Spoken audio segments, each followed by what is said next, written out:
Hi guys, happy Wind Down Wednesday. So we're back and this is week five.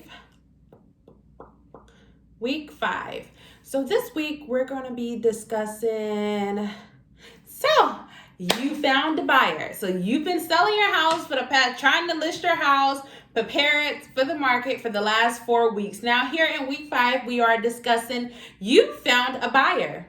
If you prepare it the correct way, it shouldn't have taken you long to get to this point. If you prepare it horribly, then you may have been, it had been some months since you found your buyer. So this week, this is what I want to prepare you for as a seller. As a seller, I need for you to understand that your buyer will get an appraisal. Most buyers get an appraisal done, and that appraisal is going to be the deciding factor of how much money you can make on your house. So this appraisal is extremely important. This is a very important part of the process because it involves how much money you're going to be walking away with. The second tip is going to be open to taking backup offers.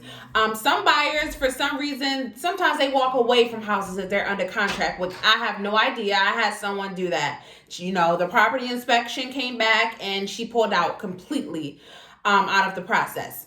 I don't understand. Some people do that. They get afraid. Maybe they wasn't really wanting to buy a house in the first place. Who knows? So be prepared to take backup offers in case the first buyer falls through. I do want to remind you guys as a seller, tip number 3, please keep all utilities and the water and the electricity should be on until the day of closing, because you want to allow your buyer the opportunity to do thorough inspections. Property inspectors cannot inspect that house the right way if the utilities are off. Tip number 4, be prepared to pay the buyer's closing costs. This can be a deciding factor of whether or not a buyer wants to buy your house.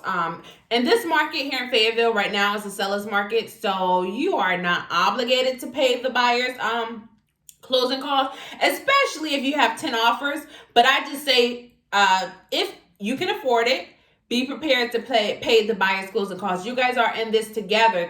They want to buy your house, you want to get rid of the house. So everybody needs to work together, even the listing agents and the buyer agents. Everybody needs to work together cohesively so that we can make it to the closing table. And last but not least, tip number 5. So this is the last tip. I do want to remind you, be prepared for the due diligence repair request.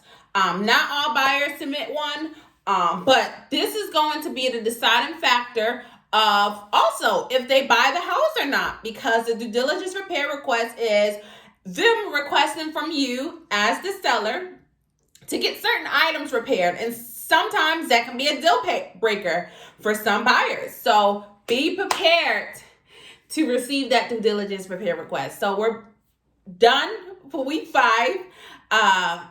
Be sure to like, comment, subscribe, and to my YouTube channel, because this